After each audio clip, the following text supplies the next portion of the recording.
Bismillahirrahmanirrahim. Assalamualaikum warahmatullahi wabarakatuh. Selamat siang anak-anakku sekalian, siswa-siswi MTS Libasul Taqwa kelas 9. Hari ini kita bertemu lagi. Sudah sekian lama tidak bertatap muka. Seperti biasa, Bapak mengajar mata pelajaran PKN kelas 9. Materi pertama, kita berbicara tentang Pancasila sebagai dasar negara, di mana di dalamnya ada 3 subbab. Yang pertama, penerapan Pancasila dari masa ke masa, kemudian makna ideologi Pancasila dan peran ideologi Pancasila. Sebelum dimulai pada materi bab 1, Bapak akan mereview ulang dulu. Jadi biar kalian mengingat materi kelas 1 ataupun kelas 2 berkenaan dengan Pancasila. Pancasila itu lahir pada tanggal 1 Juni 1945.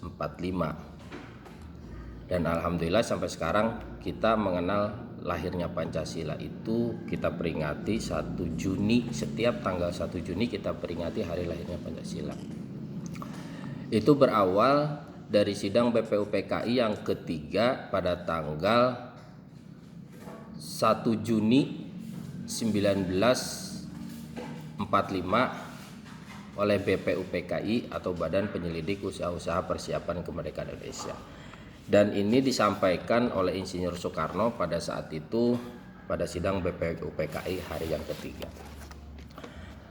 Perlu kalian ketahui bahwasanya Pancasila itu secara bahasa, panca itu artinya 5, sila itu artinya dasar. Berarti Pancasila artinya 5 dasar. Nah, negara Indonesia, negara merdeka dari 1945 sampai dengan 2021 sekarang itu memiliki 3 masa. Yang pertama ada masa Orde Lama, yang kedua ada masa Orde Baru, dan yang ketiga ada masa reformasi. Nah, kita bahas dulu satu persatu. Yang pertama itu pada masa Orde Lama. Pada masa Orde Lama, masa di mana awal pertama kali kemerdekaan Indonesia,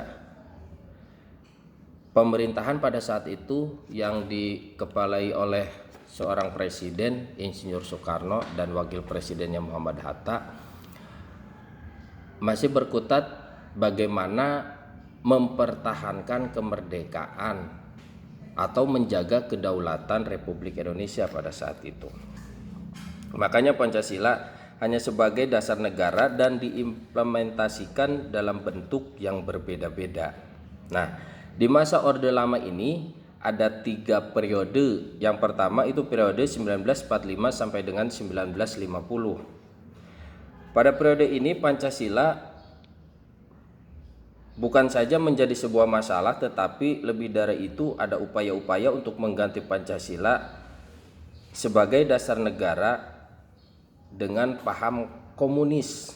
Makanya pada saat itu ada pemberontakan PKI yang pertama 1948 yang dilakukan di Madiun oleh TII dan PKI, yang kemudian yang kedua ada 1965 untuk menggantikan dasar negara kita Pancasila dengan paham komunis, sosialis komunis. Kemudian dalam kehidupan politik yang termaktub dalam sila keempat yang mengutamakan musyawarah dan mufakat tidak dapat dilaksanakan karena pada saat itu demokrasi yang diterapkan adalah demokrasi parlementer, di mana presiden hanya berfungsi sebagai kepala negara sedangkan kepala pemerintahan dipegang oleh Perdana Menteri. Nanti mungkin di pertemuan selanjutnya Bapak akan menyampaikan perbedaan antara pemerintahan yang berbentuk parlementer dan presidensil ataupun presidensial yang dilakukan oleh negara Indonesia. Itu masa pertama atau periode pertama 1945 sampai dengan 1950. Kemudian yang kedua periode 1950 sampai dengan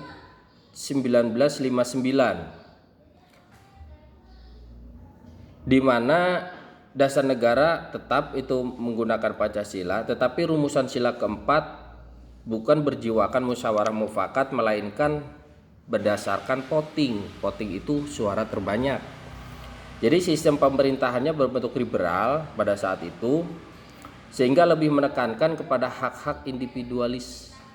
Jadi lebih kepada kepentingan masing-masing. Dan pada periode ini persatuan dan kesatuan mendapat tantangan berat yang munculnya pemberontakan RMS, Republik Maluku Serikat, PRRI, dan Permesta yang ingin melepaskan diri dari negara Indonesia. Kemudian dalam bidang politik, demokrasi berjalan lebih baik dibandingkan dengan periode sebelumnya dengan terlaksananya pemilu tahun 55 yang dianggap paling demokratis pada saat itu. Tetapi anggota konstituante hasil pemilu tidak dapat menyusun undang-undang dasar seperti yang diterapkan. Karena hal ini mengandung krisis politik pada saat itu, ekonomi dan keamanan, yang menyebabkan pemerintah mengeluarkan dekret Presiden 1959 untuk membubarkan konstituante.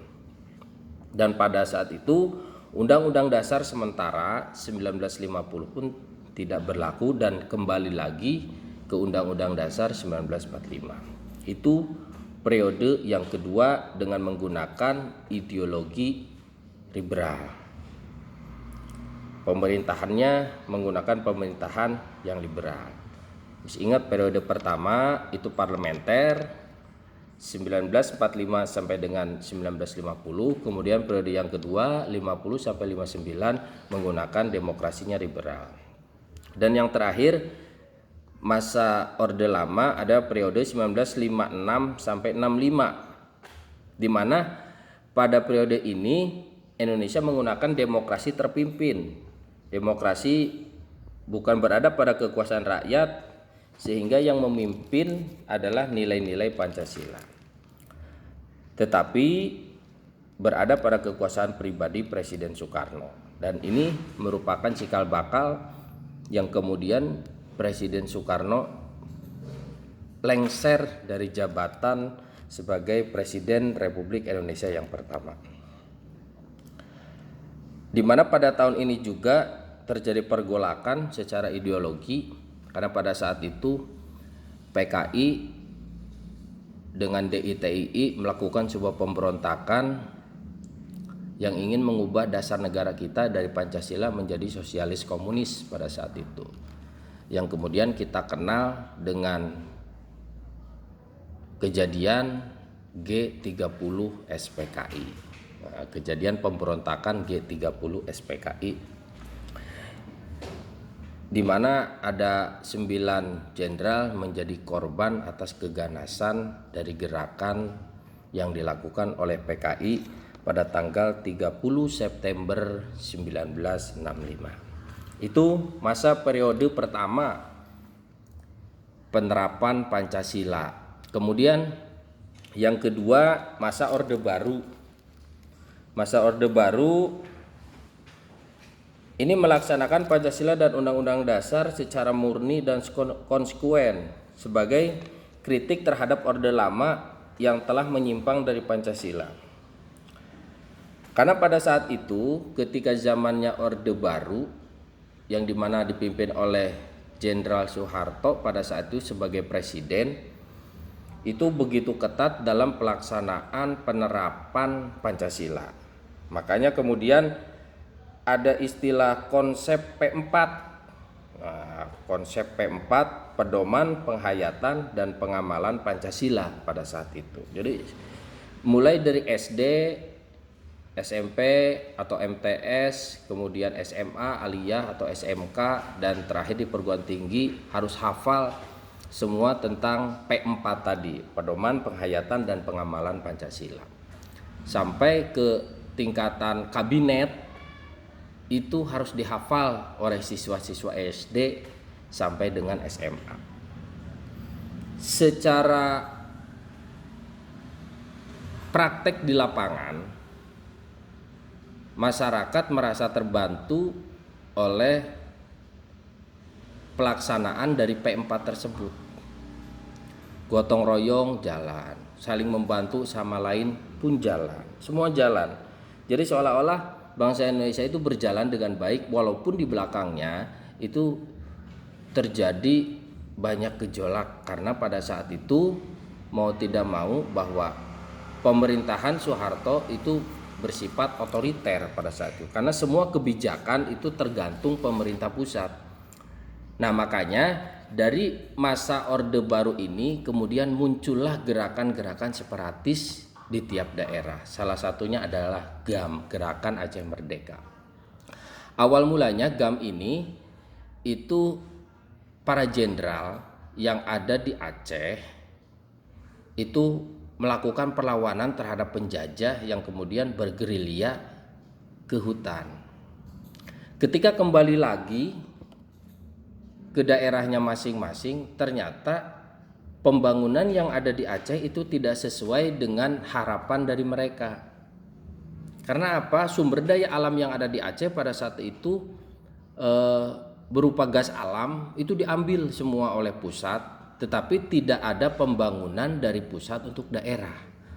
Makalah muncul sebuah gerakan yang menginginkan Aceh itu merdeka atau keluar dari Negara Kesatuan Republik Indonesia, yang pada saat itu Gerakan Aceh Merdeka dipimpin oleh Jenderal Daud Bere. Jadi Daud Bere ini sebagai jenderalnya yang kemudian menginginkan Aceh menjadi sebuah negara.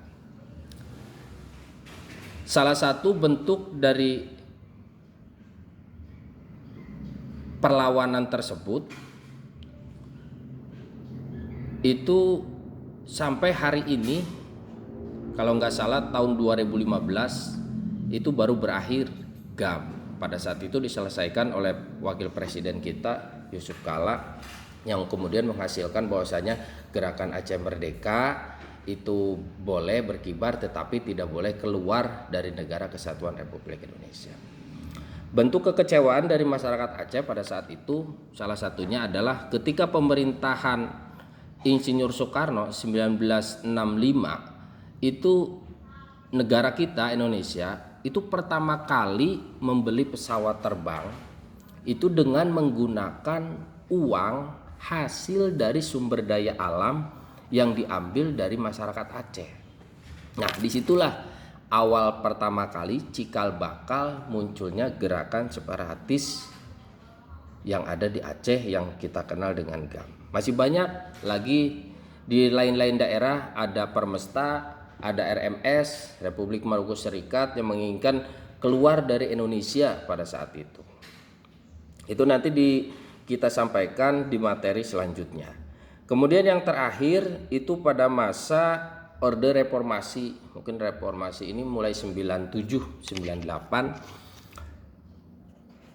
Karena ada reaksi dari masyarakat, terutama dari mahasiswa pada saat itu, ya sehingga menggulingkan kekuasaan Soeharto pada saat itu tahun 97-98, yang menginginkan bahwasanya sudah terlalu banyak keluarga cendana itu mengambil alih aset-aset negara pada saat itu. Sehingga terjadilah reformasi besar-besaran pada tahun 97-98. Nah, mulai saat itu kemudian bermunculanlah berbagai macam LSM, ormas-ormas, partai politik pada saat itu, sehingga kalau nggak salah tahun 99 kita itu melaksanakan pemilu pertama hampir sekitar 30 sampai dengan 45 partai politik pada saat itu yang mengikuti pemilu, yang kemudian menghasilkan Kiai Haji Abdurrahman Wahid sebagai presiden pertama di era reformasi pada saat itu. Tetapi ada dampak buruknya berkaitan dengan paradigma penerapan Pancasila. Itu sudah mulai berkurang di Indonesia. masyarakatnya sudah mulai individualistis dan tidak mementingkan kepentingan umum, tapi lebih mementingkan kepentingan pribadi daripada kepentingan umum. Nah, disinilah perlu kalian sebagai siswa MTS Libasul Taqwa lebih memahami lagi bahwa kepentingan umum itu harus lebih diutamakan daripada kepentingan pribadi. Nah, inilah 3 masa penerapan Pancasila. Yang pertama masa Orde Lama, kemudian masa Orde Baru, sampai dengan masa Reformasi